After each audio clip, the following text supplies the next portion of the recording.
मुझे बामसेव के बारे में बताना है। थोड़े समय में ज्यादा बात करनी है। ये 80 की बात है, पंजाबी में 80 कहते हैं। तो मुझे पहली बार बामसेव का नाम सुनने को मिला। मैंने पहली बार बामसेव का नाम जब सुना तो मुझे अजीब लगा। मैं कम्युनिस्ट था, ये बामसेव का नाम जब आया तो मैं तिलमिलाया। मगर जो बताने वाले थे वो इतने जोरावर थे कि मुझे उन्होंने खींच लिया। तब मुझे पहली बार बाबा साहब का नाम पता चला। मैं पंजाब में जो बहुत ज्यादा लोग पढ़े हुए थे उनमें से एक मैं था। ये 72 की बात है। बहुत पढ़े लिखे लोगों में सर मैं तब, मगर मुझे बाबा साहब का नाम नहीं पता था। और जिस आदमी को बाबा साहब का नाम नहीं पता वो बामसेव के बारे में क्या जानेगा, ये भी आप समझ सकते हैं।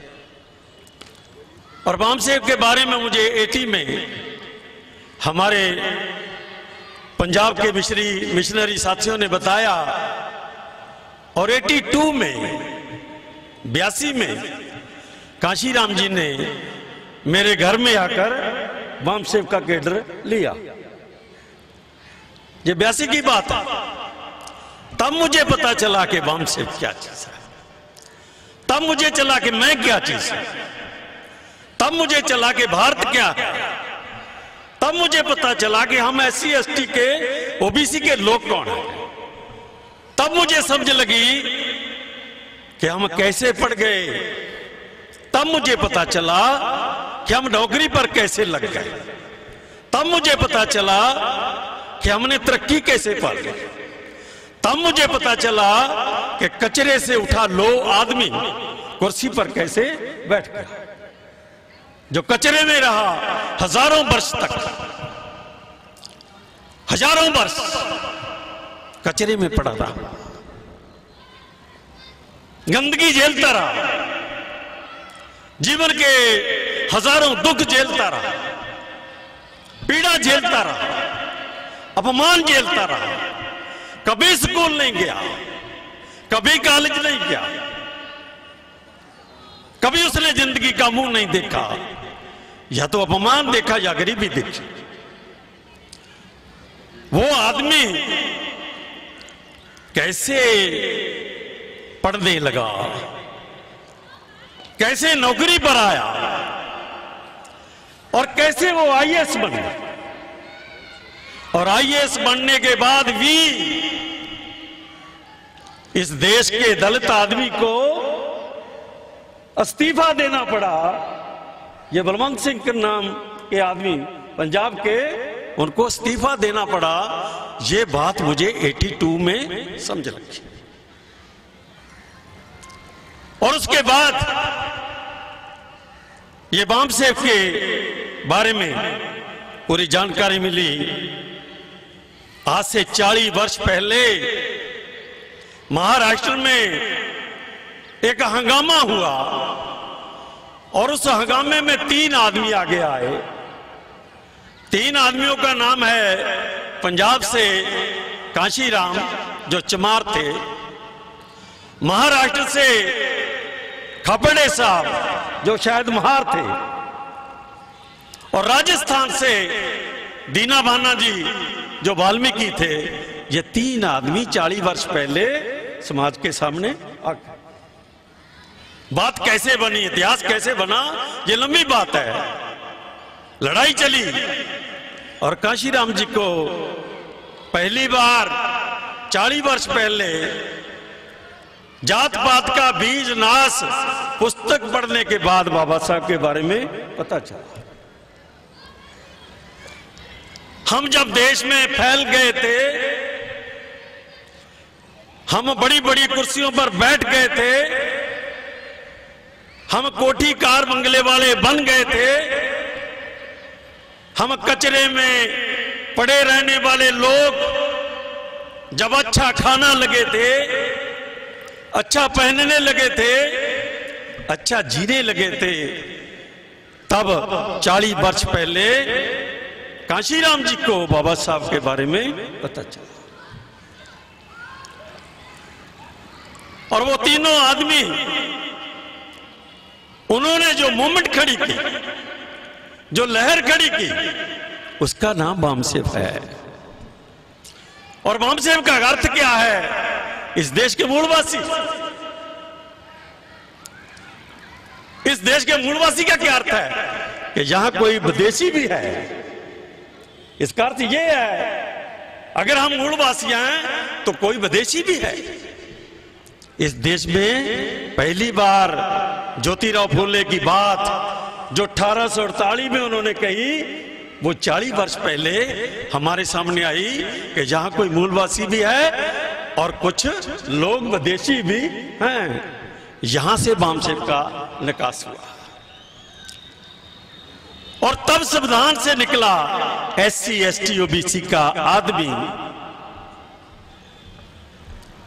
और तब संविधान के अनुसार जो माइनॉरिटी, जो अल्पसंख्यक थे, जैसे सिख है, मुसलमान है, ईसाई है, ये सभी लोग, जिनमें 95% लोग SC ST OBC के लोग, जो 100 में से 95 लोग SC ST OBC के लोग हैं, उनका पता चला। जब उनको जोड़ा गया, वो 100 में से 85 निकले। 100 में से 85 एक तरफ हो गए। वामसेव ने 100 में से 85 एक तरफ कर दिए और 15 लोग विदेशी एक तरफ कर दिए। यहां से तुम्हारा वामसेव का इतिहास शुरू होता है। तब हमें पता चला कि 26 जनवरी 1950 को हमारा जीवन बदल गया। मनुस्मृति पर पोचा फिर गया और भारत का संविधान जो बाबा साहब ने लिखा, उसमें ये SC ST OBC के लोग ये नीचे नहीं रहे, सबसे ऊपर चले गए। और उसी संविधान के कारण हम पढ़े, उसी संविधान के कारण हम नौकरी पर लगे, उसी संविधान के कारण हमने तरक्की पाई। मगर कोई नहीं जानता था कि हम कहां से आ गए और कैसे आ गए। ये बात अगर किसी को समझ लगी, आज से 40 वर्ष पहले जब मेरे को, आज से 36 वर्ष पहले मेरे को पता चला, तब मुझे मेरे अपने बारे में मुझे ज्ञान हुआ, तब मुझे भारत के बारे में ज्ञान हुआ, तब मुझे ज्योतिराव फूले के बारे में ज्ञान हुआ, तब मुझे शाहू छत्रपति के बारे में ज्ञान हुआ, तब मुझे बाबा साहब के बारे में ज्ञान हुआ। तब मुझे पता चला कि हम हजारों वर्ष से ब्राह्मणों के गुलाम चले आ रहे थे। और मैं पहला आदमी हूं जिसने ये पटना में बोला कि भारत में सैकड़ों यूनिवर्सिटी है, मगर सबसे बड़ी यूनिवर्सिटी का नाम वामसेव की यूनिवर्सिटी है। ये मैंने पटना में बोला कि इससे बड़े कोई यूनिवर्सिटी नहीं है। मैंने पटियाला में पढ़ा, मैंने पंजाब यूनिवर्सिटी में पढ़ा, मगर मुझे ये पता नहीं चला कि मैं कौन हूं। मगर मैं जब वामसेव की यूनिवर्सिटी में आया, तब मुझे इतना ही नहीं पता चला कि मैं कौन हूं, मुझे ये भी पता चला कि ये देश हमारा है, ये भारत हमारा है, हम इस देश के मालिक हैं। तब मुझे पता चला कि सिंधु घाटी की सभ्यता हमारे बाप दादाओं की सभ्यता है। तब मुझे पता चला कि ब्राह्मण बाहर से आया, विदेशी बाहर से आया, आर्या बाहर से आया और हम 3000 साल से उसके गुलाम दर गुलाम चले आ रहे हैं। बाबा साहब ने 50 में हमने आजाद कर दिया। हम आजाद तो हो गए, हम स्कूल चले गए, कॉलेज चले गए, नौकरी पर लग गए, अच्छा खाने लगे, अच्छा पहनने लगे, अच्छा बोलने लगे और अच्छा रहने लगे। घर आ गया, कोठी आ गई, कार आ गई, स्कूटर आ गया, बंगला आ गया, फ्रिज आ गया, टीवी आ गया, मगर अकल नहीं आई। अगर कुछ नहीं आया तो अकल नहीं आई। अकल कहां से आई? ये बामसेब से अकल आई भाई। अगर बामसेब ना होती तो मुझे अकल नहीं आती। मैं मूर्खों का मूर्ख रहता और मूर्खों को जन्म देके मर जाता। मैं मूर्खों का मूर्ख रहता और मूर्खों को जन्म देकर चला जाता। कीड़ा कीड़े को जन्म देता है और मर जाता है, ऐसे हम मरते रहे। मगर जब बामसेब के बारे में कांशीराम जी ने खुद बताया, मेरे घर में बैठकर हमें बताया, तब हमने कसम खाई कि बाबा साहब अगर स्कूल गए तो तेरी बदौलत, अगर नौकरी लगे तो तेरी बदौलत, अगर तरक्की पाई तो तेरी बदौलत, अगर पैसा मिला तो तेरी बदौलत, अगर खाने को मिला तो तेरी बदौलत, अगर कपड़ा मिला तो तेरी बदौलत, अगर ये पक्की छत मिली तो तेरी बदौलत।